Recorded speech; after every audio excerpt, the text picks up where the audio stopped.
is Michaela from Team Retro, where we like retro games and we like the devices that bring them to us. So today I'm bringing you an initial look at the first handheld that I actually walked into a retail store and purchased. This is the ASUS ROG Ally, and this is the first Windows handheld that you can actually get at Best Buy locations. Now this unit retails for about $700, which puts it on par with the biggest size Steam Deck, but also puts it at much cheaper than some of the other handhelds that are on the market, like the Neo devices or the One X players. And there have been a lot of reviews of this unit floating around, but this is an actual retail unit that I have picked up. This is not a review unit. This is something I spend my own money on. And there is a lot to talk about with this Windows handheld, including the fact that I've had it for about a week now, and I've only been playing games on it for the last couple of days because of how long it took me to actually set up. So I wanted to make sure I got some content out. So this is going to be an initial install guide as well as a first look. And even for an initial setup and first look, this video is already running longer than I actually expected it to. So let's jump in and let's get to work.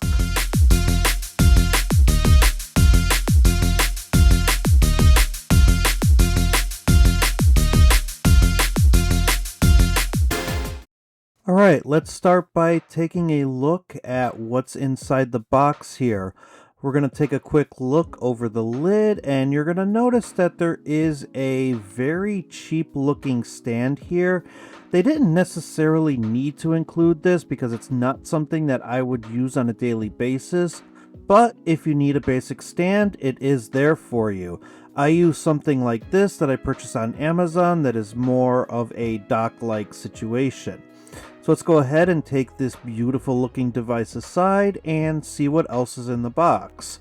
If you look on the left here, you have the 65 watt power adapter, and the right side is going to feature all your warranty and literature information that you're going to necessarily need when it comes to this device. There's some product manuals and things like that.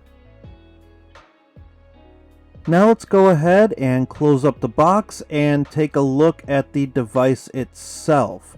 A couple of quick things to note here is that the plastic that is wrapped around this device is indicating that you do need to plug this into a charger when turning it on for the first time. And that's kind of cool because that means that ASUS puts this in a shipping state prior to boxing it up and sending it out, which means that you're going to have a charge on the battery when you turn it on for the first time. First impressions holding this device for the first time is that I wasn't expecting it to feel so light. This isn't much lighter than the Steam Deck, but in my opinion, it does feel slightly more ergonomic. Now, I also have the Steam Deck in a kill switch case, so that adds to the heft of it somewhat, but this feels more like I'm holding an Xbox controller with something a little bit extra. So let's go ahead and tour the device, and we're going to start on the left here with the left thumb pad as well as the D-pad. Now this is not a Hall sensor, but it does feel pretty good.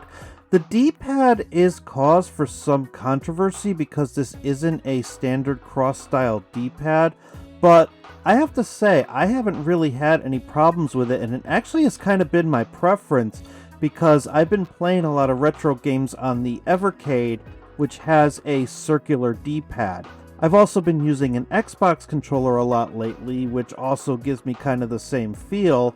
So to me, this D-pad is not that bad. In fact, I'm almost glad that they went this direction. You also have the select button as well as a custom button to access the ASUS Control Center. Now the LT trigger and the LB bumper do feel pretty good. I do like that little texture that's on the top. However, I do feel that LT has a little bit too much travel. That could just be personal preference for me.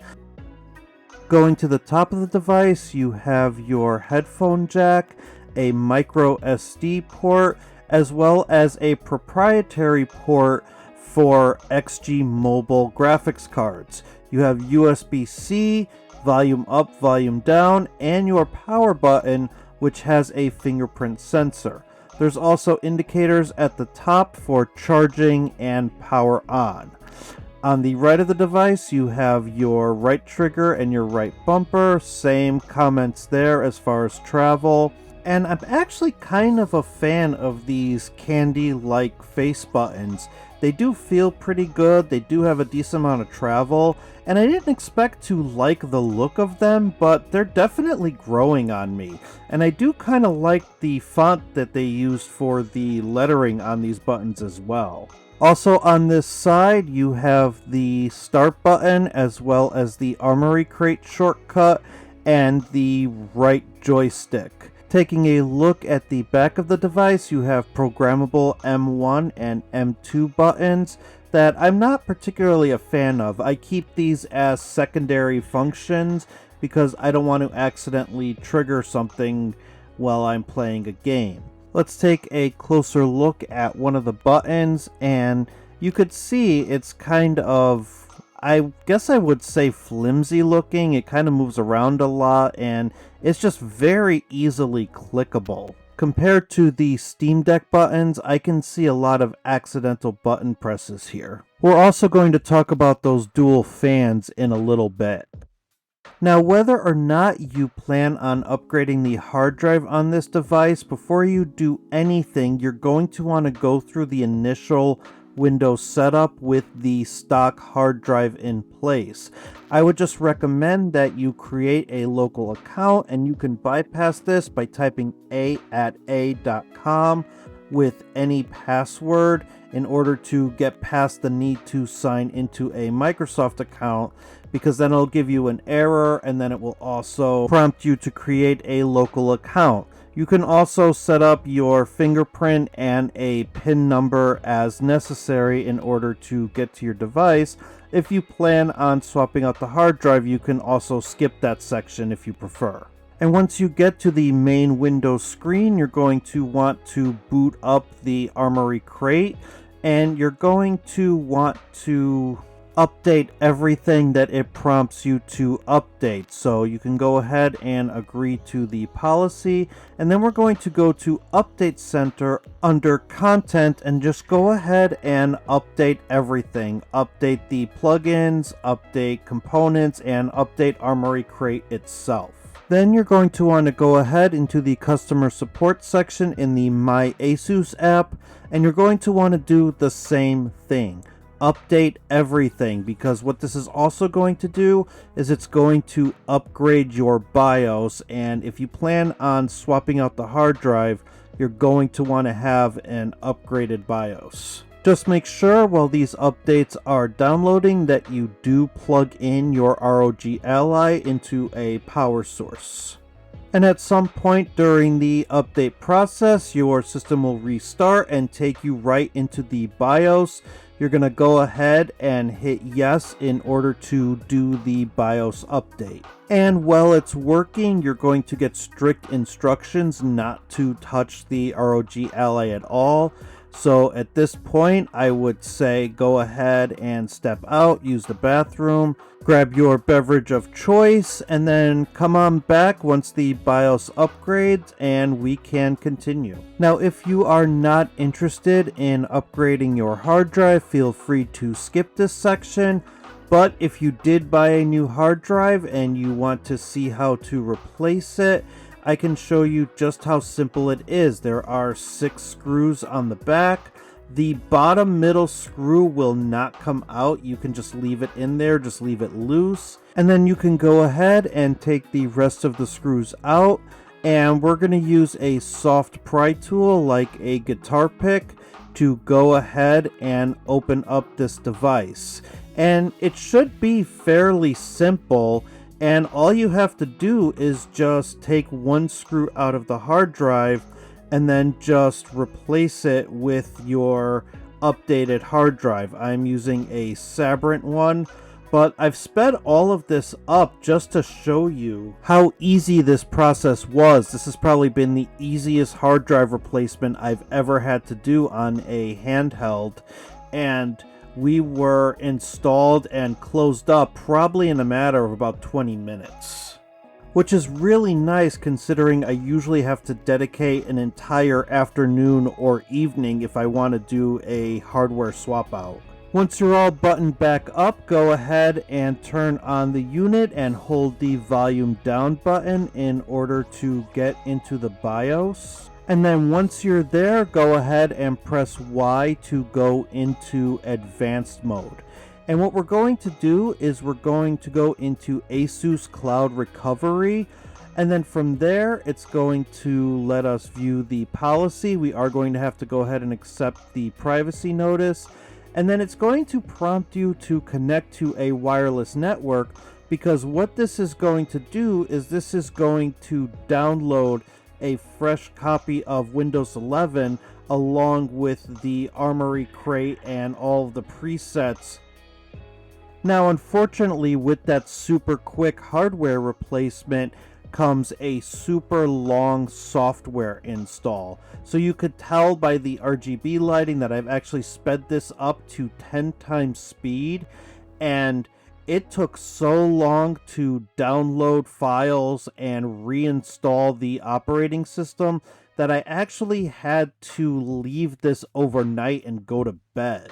And so if you're planning on swapping out the hard drive and using the cloud recovery progress, I would suggest you do the same. Either do this when you have a lot of time to spare, or do it when you can leave the device running overnight, and just make sure that it stays plugged in during that process.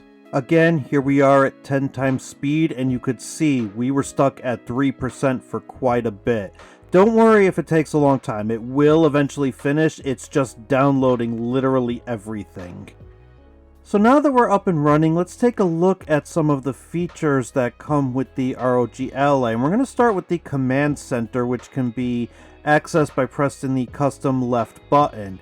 And you're going to see you're going to be able to adjust the refresh rate, the resolution, turn off the embedded controller if you're using an external one, turn on AMD RSR, set the FPS, and there's quite a bit of options that you have here, and this is readily accessible from most games and applications. Now, your mileage may vary. There were a couple of situations where I had to go to the desktop first in order to access the command center or Armoury crate, but I found that situation to be fewer and far in between. Now let's go ahead and take a look at Armoury crate itself. And if you go into the settings section, you can actually go ahead and customize the command center with some preset buttons. So you can actually get rid of the ones that you don't plan on using, but you can also add some new ones just in case there are some features that you want to access quickly. And it's just as simple as hitting the X to get rid of some of the buttons, and then hitting add to add them somewhere else. You can also connect to Wi-Fi and check your network connections right from within Armoury crate, which is useful if you need to access or change your Wi-Fi network while in the middle of a game, and you could do the same thing with Bluetooth as well.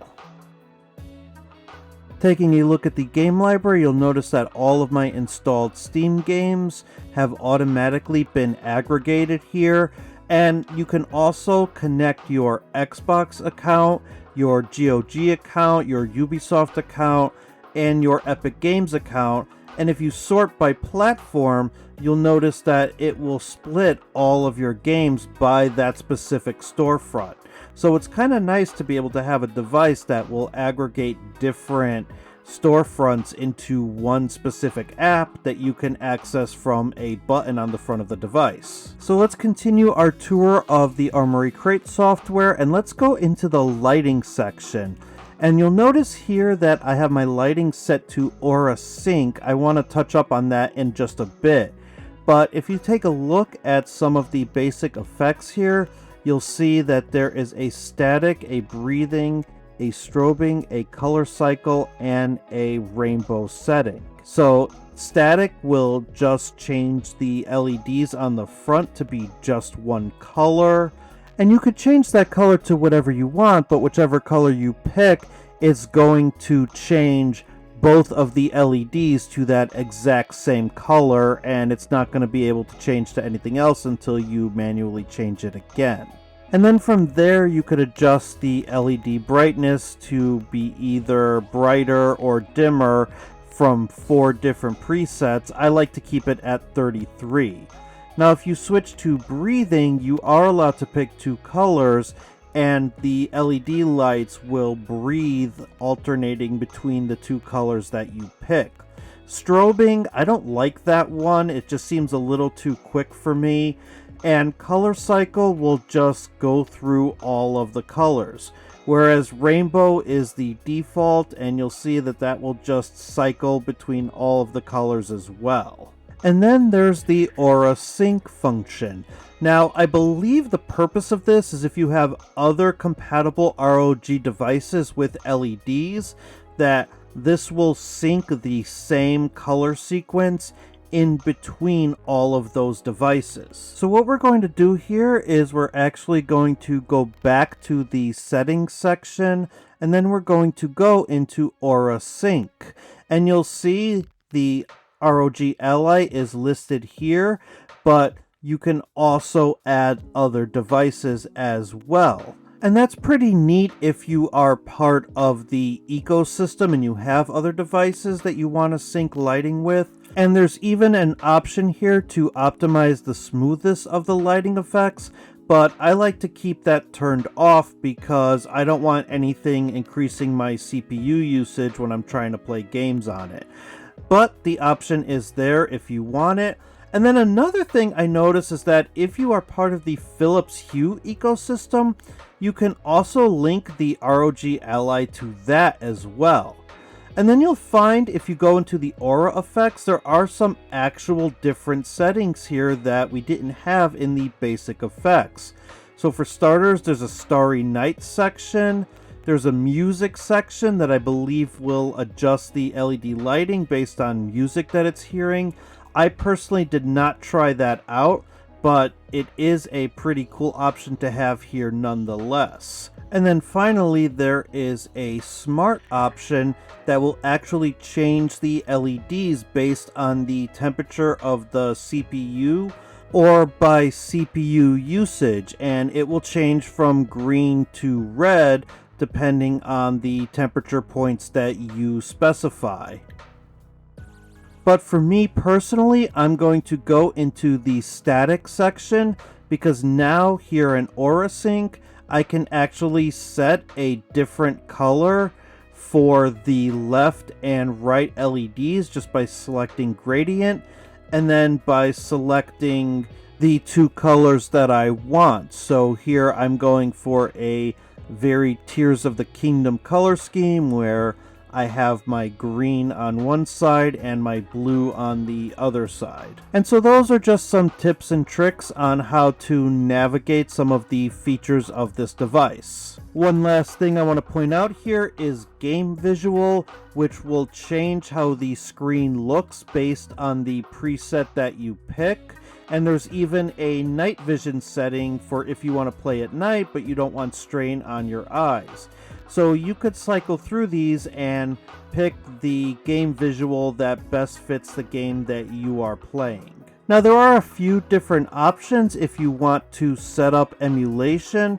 The early access of EmuDeck, which does require you to be a patron, does have ROG Ally support and will give you specific instructions for setting up the ROG Ally. However, you do need to pay to be a patron, and this is still in early access, so you might want other emulation options.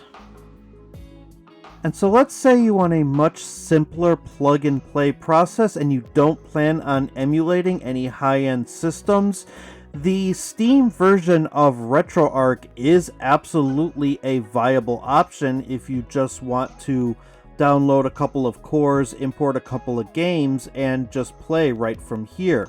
And this will boot right from the Armoury Crate software just like any other Steam game. So if you're just looking for a quick, I want to get up and running and play some old SNES titles, the Steam version of RetroArch isn't really talked about all that often in communities, but it is still a viable option if you're just looking to get in quickly.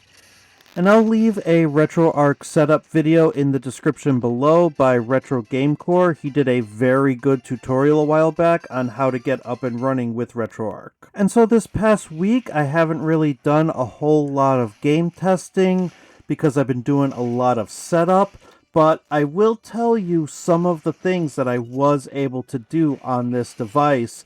And one of the first things I did once I was actually ready to start playing a game was I booted up Final Fantasy XIV, because let's face it, that game is my kryptonite, and if I could play it on a handheld device, I'm going to play it on a handheld device. And I was able to get this running very smoothly in silent mode by setting the graphics to normal desktop, which is about a medium setting, setting the resolution to 720p, and turning on RSR to get that custom upscaling. I also set the FPS limiter to 45 frames per second, and you could see here the APU is pulling between 9 and 10 watts, and the battery is pulling a pretty consistent 15 watts with this preset. And if you look at the temperatures for a handheld PC, this seems to be running cool as a cucumber, and I'm not showing any signs of this getting any warmer. So what I did was I played the game with this setting for about roughly 2 episodes of Moon Knight, which is about an hour and a half, and by the end of it, I had about 26% battery life left, which is definitely a lot less than what I would have had I played it on the Steam Deck. However, the smoothness caused by the 120Hz refresh rate of the screen, even though I had this capped at 45 FPS, the comfortability of the device, and the fact that when I finished it was cool as a cucumber and was not making a sound, made the experience probably one of the best experiences I have had on a Windows handheld to date, and that includes the Steam Deck. So I would say if I have time for a smaller game session, I'm going to reach for this device just because it is much more of a joy to play than the Steam Deck. However, if I'm going to sit for almost 4 hours and I really want to get some grinding in, then I'm going to want to reach for the Steam Deck instead because there's more optimization in the battery there. And so the second bit of minor testing that I did in the short time I've had with this device is I booted up Super Mario World and I went all the way through World 1, which was about a half an hour of gameplay. And I also did this in silent setting, but I turned off the FPS limiter and let this run at a full 60 with the 120Hz refresh rate, making things silky smooth. And again, I found this to be an extremely pleasant experience. And in the half an hour or so that I played the first level, the battery went down about 4%.